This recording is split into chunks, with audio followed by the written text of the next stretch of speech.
The courtroom felt frozen in time. The judge's words, "We're ready to make a ruling," echoed like a distant thunderclap in my chest. My stomach twisted into knots. I couldn't breathe. My hands clutched the cold wood of the table so tight I felt my nails digging in. For a moment, everything blurred, like I was sinking underwater. I thought I was about to lose him, my son. Then, out of nowhere, my 6-year-old Theo stood up from the gallery. Just. Like that. He took a confident step toward the center, clutched a crumpled piece of paper from his Spider-Man backpack, paper he folded himself that morning. His voice? Soft, but steady. Clear as a bell. "Your Honor," he said, "I want to read something." The room collapsed into silence. Not a whisper, not a shuffle.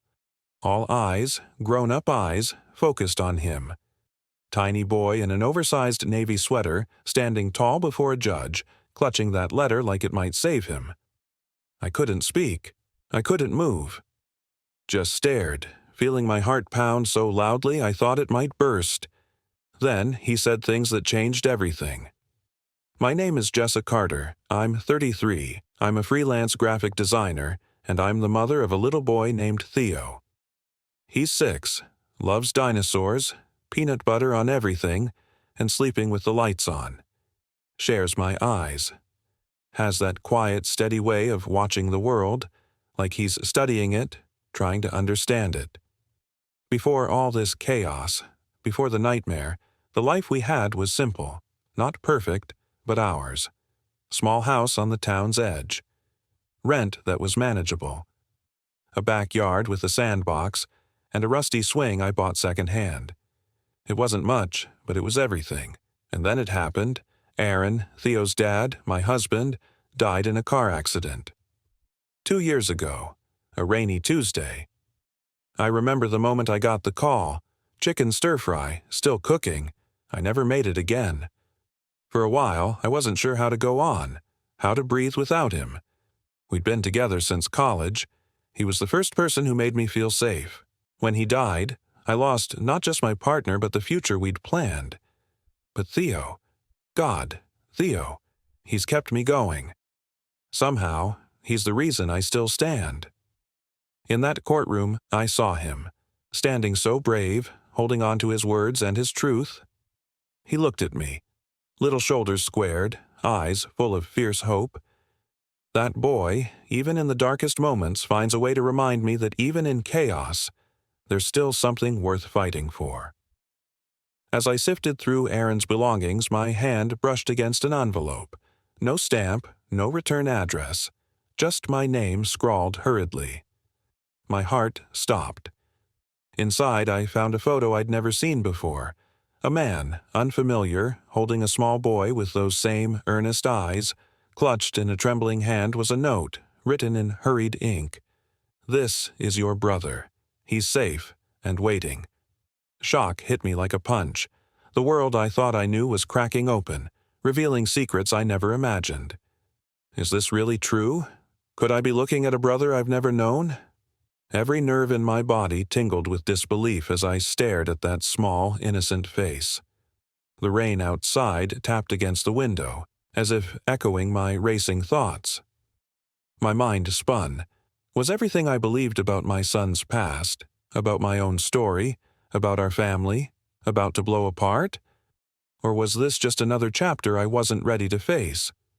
The truth was buried in shadows, waiting to be uncovered. And suddenly, everything felt fragile, like those delicate moments when fear and hope collide, hanging by a thread. I had no idea what awaited me, but I knew one thing. My world was about to shift forever. When Theo walks in from a weekend with his grandma, he pauses, hesitant. "Mommy, do you think I'd be happier living with her?" he asks softly, eyes flickering with doubt. That question hits like a punch in the gut, strange and heavy. In that moment, I realize this isn't just about love, support, or family, it's about control. Margot saw a crack in my armor, an opening, and she took it. 2 weeks later, a thick envelope arrives. No return address, just my name scrawled hurriedly. I stare at it, trembling, as if the paper itself might shatter. Inside, I find a photo I've never seen before. A stranger holding a small boy with those familiar, earnest eyes. A note scribbled hurriedly. "This is your brother. He's safe and waiting." My world crumbles. Could I really be looking at a brother I never knew? The rain taps against the window, syncing with my racing thoughts. Is everything I believed about my past, about my family, about Theo, about me, about to fall apart? The shadows hide answers, but I know one thing. My life is about to change forever. Then came the day Theo looked up at me, voice small but clear. "Do you think I'd be happier with Grandma?" It was like someone thrust a dagger through my chest.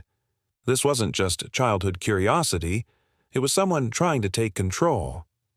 Margot didn't just think I was messing up. She saw an opening. She took it, a thick envelope, a summons, custody papers. When I opened that letter, my hands went numb.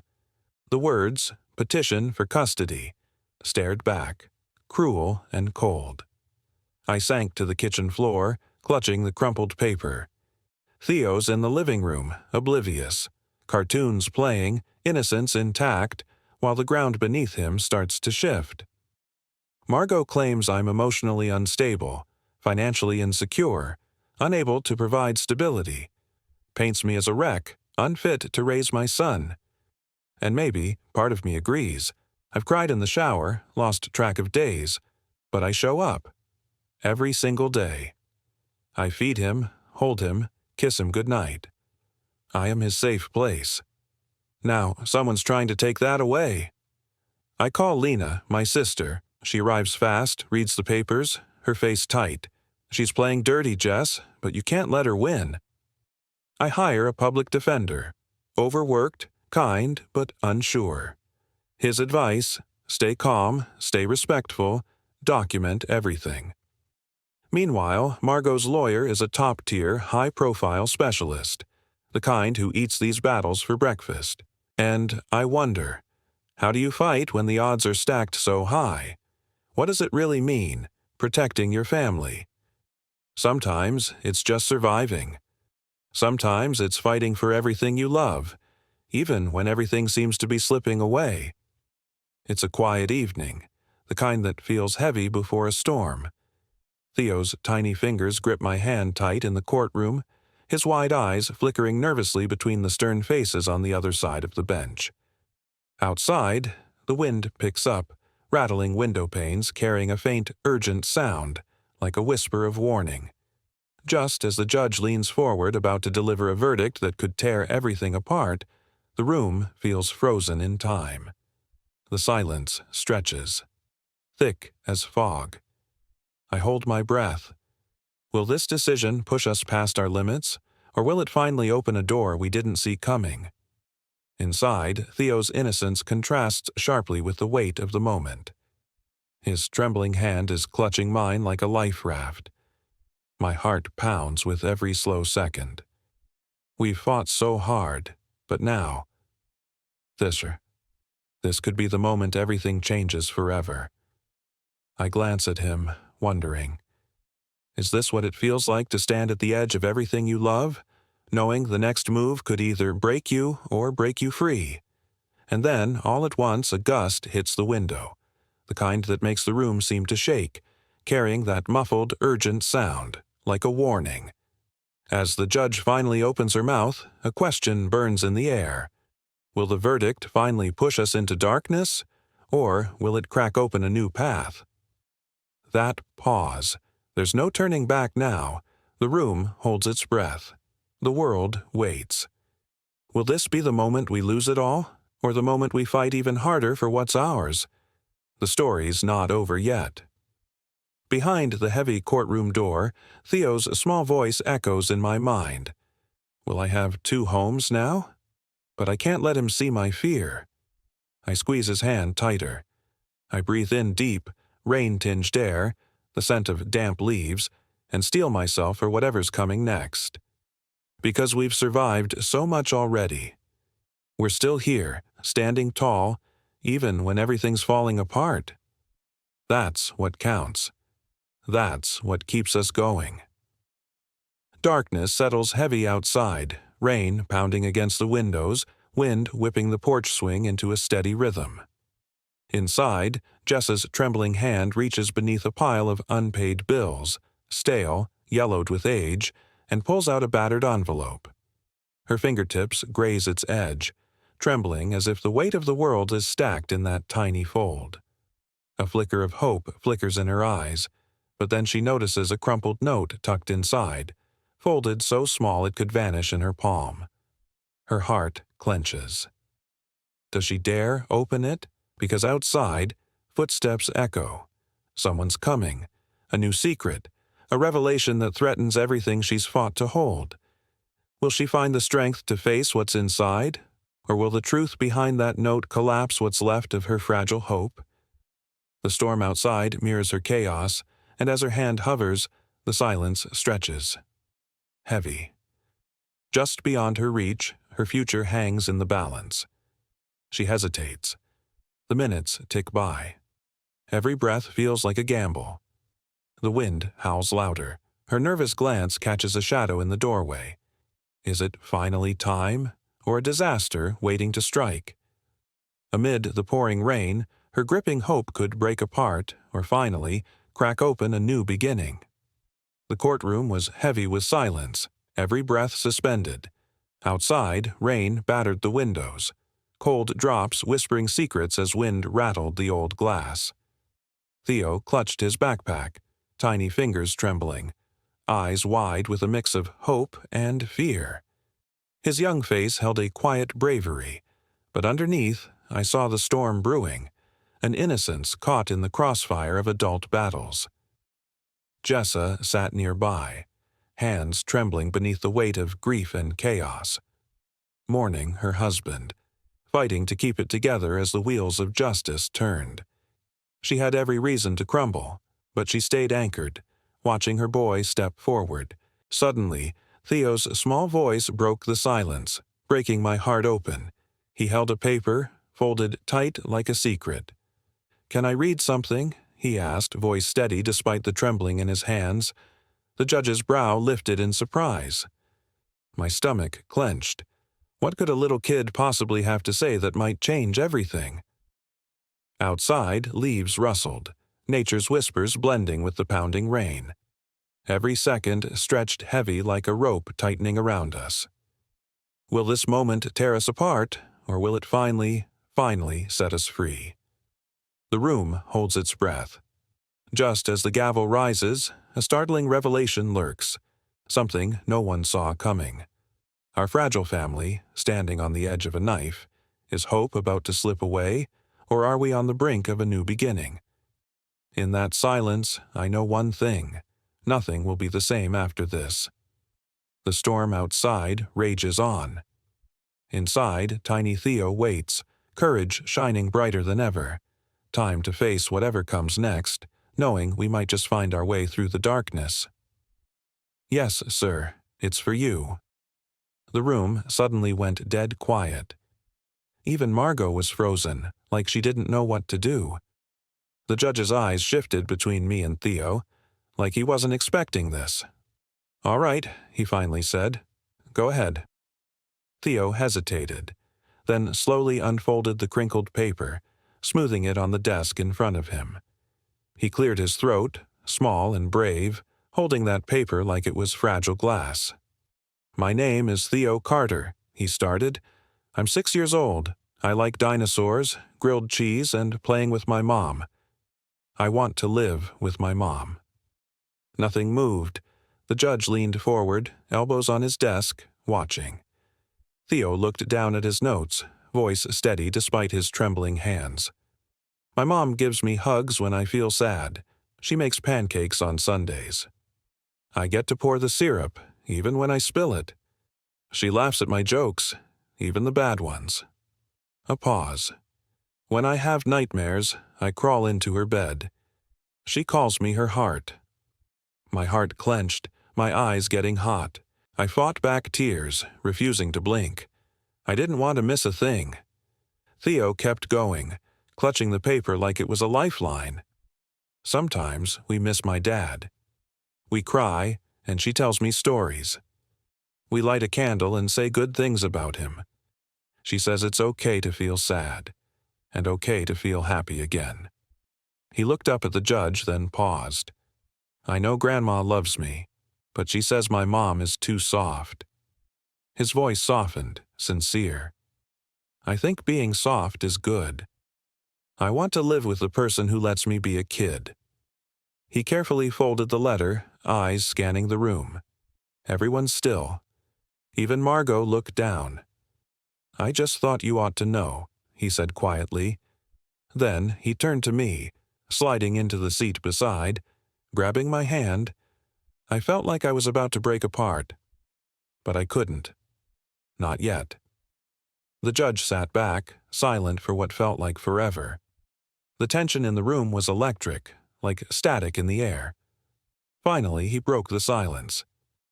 In that moment, I knew everything was about to change. The storm outside raged on. Inside, tiny Theo's courage shone brighter than ever. All we could do now was wait for what was coming next. The courtroom falls into a heavy silence. Outside, rain taps softly against the tall glass windows, blending with the distant rumble of thunder. Theo's small voice pierces through the hush, that tremor of innocence and resolve. My name is Theo Carter, he says, voice barely above a whisper but clear, steady beyond his years. I'm 6. I like dinosaurs, grilled cheese, and playing with my mom. His words hang in the air, unfiltered, raw. I want to live with my mom. Everyone's breath seems to hold. The judge leans in, eyes unreadable as Theo continues, voice trembling but fearless. My mom hugs me when I'm sad. She makes pancakes on Sundays. His tone softening. I spill syrup. She laughs. She calls me her heart. When I have nightmares, I crawl into her bed. His small hands clutch that fragile paper. She says it's okay to feel sad and happy again. The room feels frozen until Theo, eyes shining with quiet hope, softly says, Grandma loves me, but she says my mom is too soft. A pause, then a whisper. I think being soft is good. I just want to stay with the person who lets me be a kid. Carefully, he folds the paper. His gaze scans the room. Everyone still, watching. Margot looks down, silent. I just thought you ought to know, Theo finally whispers, then slides into the seat beside me, clutching my hand. My heart clenches, on the edge of breaking. I want to hold him forever, that small, brave kid who's already fighting so much. The judge sits back, quiet, the weight of the words echoing in the air. Then he leans forward, a moment stretching tight and long. The tension is electric. Outside, the wind roars and rains harder, an ominous storm mirroring how I feel inside. And in the stillness, I realize I've never been more aware of how fragile and fierce hope can be. What's about to happen next? The court's about to decide whether that tiny voice gets to stay, whether this family will find some kind of peace, or if the storm outside will drown out what little light remains. I knelt beside him, took his small face in my hands, and kissed his forehead. You saved us. The morning after the hearing, everything in the house felt different, like an unspoken weight had lifted. Nothing looked or sounded different. Theo was the same. Early riser, dragging me into the kitchen, insisting we make cereal, and the familiar scent of lavender from the candle we always lit during breakfast still floated softly through the air. But deep inside, I could feel it. Something had shifted. I wasn't just surviving anymore. I'd fought like hell for my son, and I had won. That morning, I found something tucked on the fridge, his letter, taped up with a bright dinosaur magnet. He'd written his name in bold red crayon, a tiny heart drawn next to it. I stood there, reading it over and over, lines blurring, my heart twisting tight. He had written that for me, not out of obligation or hope of winning, but because he saw us. our bond, our love. In his own little way, he stood up for what mattered most. Later, at the park, just us. I let him stay on the swings way too long, bought him an ice cream despite dinner promises. When we got home, he wanted to call his dad's old number and leave a message. I held the phone as he whispered, "Daddy," voice trembling, but brave. The judge said, "You get to stay with Mommy." And suddenly, I couldn't hold back the tears. Theo, his innocence, his clarity, made me realize. Kids see everything. They know the tension, the stress, the sleepless nights. And yet, he chose hope. He chose love. A few weeks later, we sat with a court mediator about Margot's visits.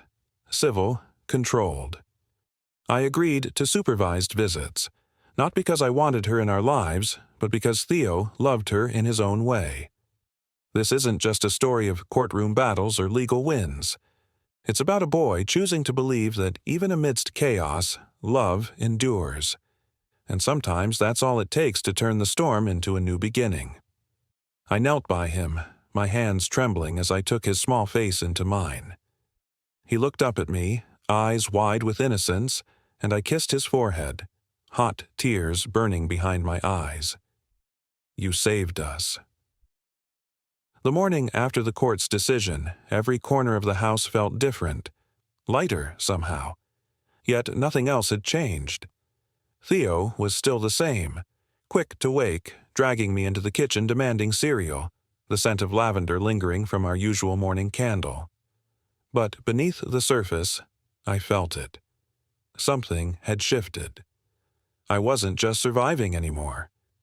I'd fought for him, fought like hell, and I'd won. I found a note taped to the fridge, his handwriting bold and red, a tiny heart drawn at the end. He'd written his name for me, not out of obligation, but because he saw our love, our bond. In his small way, he was standing up for what truly mattered. Later, in the park, it was just Theo and me. I let him swing longer than I should, bought him ice cream despite dinner promises. When we came home, he wanted to call his dad's old number. I held the phone as he whispered, "Daddy," voice shaking but brave. The judge said, "You get to stay with Mommy." That's when I lost it, tears spilling as the weight of it all crashed down. Theo's innocence, his clarity, they made me realize kids see everything, they feel everything, the tension, the sleepless nights, the heartbreak, and yet he chose hope. He chose love. A few weeks later, we sat with a mediator about Margot's visits. Civil, controlled. I agreed to supervised visits, not because I wanted her in our lives, but because Theo still loved her, in his way. This isn't just about courts or legal wins. It's about a boy choosing to believe that even in chaos, love survives. Sometimes that's all it takes to turn a storm into a new beginning. Life can feel like a storm sometimes. Picture a young boy, Theo, clutching a faded photo of his father. Tears blur his eyes, but his stance remains unshaken. His mother, Jessa, exhausted but fierce, wraps her arms around him, trembling with love. The courtroom silence hangs heavy. Then Theo whispers, "We're still a family." For a moment, the weight of loss lifts, replaced by a fragile hope. It's like a ray of sunlight breaking through storm clouds, warming their shared silence, anchoring them. Some stories are just about holding on, fighting for what's real, because even amid chaos, love can still find a way to stand tall.